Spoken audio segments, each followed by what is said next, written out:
और बात आस्था के महापर्व महाछठ की कर रहे हैं। जी हां, आज देखिए उगते हुए सूर्य को अर्घ दिया जा रहा है। कल अस्ताचलगामी सूर्य को अर्घ दिया गया था, लेकिन आज ये महापर्व जो है उगते हुए सूरज को देने के साथ संपूर्ण हो जाएगा। पूरा देश ही नहीं, पूरे विदेश में भी महापर्व की धूम है। जगह जगह से तस्वीरें भी सामने आ रही है। लोक आस्था के महापर्व तस्वीरें भी हम आपको दिखा रहे हैं। देखिए कड़ाके की ठंड, लेकिन इस ठंड के बीच इस आस्था के महापर्व में सैलाब उमड़ पड़ा है। और छठी माई की पूजा करने के लिए देखिए तालाबों में, नदियों में, अपने घरों के छतों पर, जहां भी जिसे जैसे जगह मिली वहां पानी भरकर वो पूजा अर्चना करना उसने शुरू कर दिया है।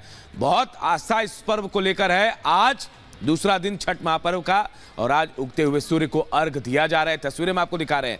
आप देखिए कल अस्ताचलगामी सूर्य को अर्घ दिया गया था, उसके बाद आज उगते हुए सूर्य को अर्घ दिया जा रहा है। आप समझिए कितना महत्वपूर्ण है ये छठ, क्योंकि कहा जाता है परिवार की खुशहाली के लिए छठ मनाया जाता है।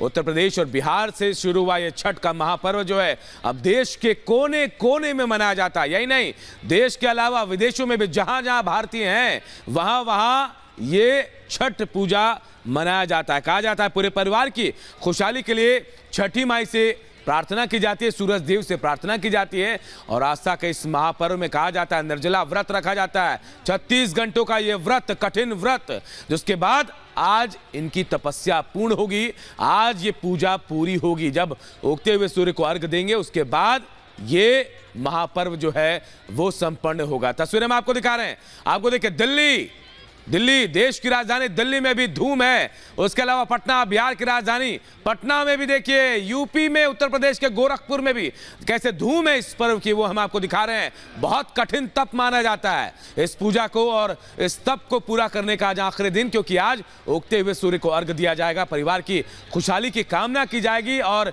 जो व्रती हैं वो कठिन तप करते हैं, निर्जला व्रत करती हैं अपने परिवार की खुशहाली के लिए। घाटों पर श्रद्धालुओं की भीड़ उमड़ पड़ी है।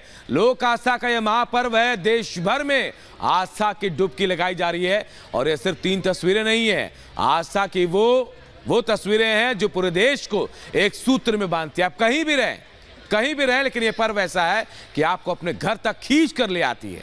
घर तक जाते हैं आप, अपने परिवार वालों से मिलते हैं। इस पूजा को ऐसे मनाया जाता है जैसे पूरा परिवार एकजुट हो जाता है। कहीं ना कहीं कहा जाता है इसीलिए इसे लोक आस्था का महापर्व, क्योंकि ये आस्था तो है ही, कहीं ना कहीं लोगों का विश्वास, भरोसा भी है। और देखिए दिल्ली पटना की 2 तस्वीरें, सूप लगे हुए हैं, दौरा सजाया हुआ है और अब भगवान सूरज देव का इंतजार है। थोड़ी देर बाद सूरज देव उगेंगे, उसके बाद उनकी पूजा अर्चना की जाएगी। आस्था का यह महापर्व देखिए अपने आप में अलग छटा बिखेर रहा है। हम आपको बता दें इस साल में 2 बार मनाया जाता है, लेकिन ये देखिए पहली बार चैत्र में और दूसरी बार कार्तिक में मनाया जाता है। जी हाँ, एक चैती छठ कही जाती है और एक कार्तिकी छठ कही जाती है। सुख समृद्धि परिवार की मनोवांछित फल की प्राप्ति के लिए पर्व मनाया जाता है। इसका एक अलग ऐतिहासिक महत्व है। कहा जाता है माता सीता ने सूर्यदेव की पूजा की थी। महाभारत काल से भी इसको जोड़ा जाता है।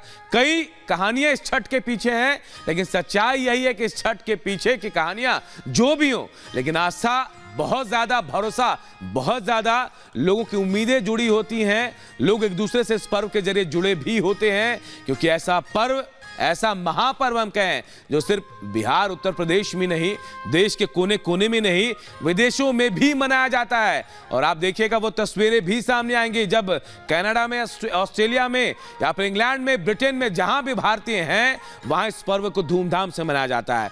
उगते सूर्य को अर्घ दिए जाने की तैयारी, थोड़ी देर बाद जब सूर्य देवता दर्शन देंगे उसके बाद, जी हाँ, उसके बाद तस्वीरें भी सामने आएंगे, वो भी हम आपको दिखाएंगे।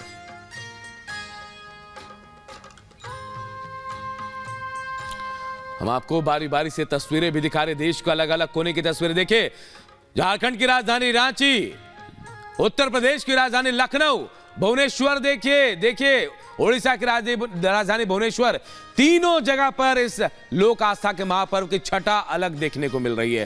ठंड चाहे जितनी भी हो, इस आस्था का सैलाब जो है, आस्था जो है वो कम नहीं होती है। लोग ठंड में भी अपने घरों से बाहर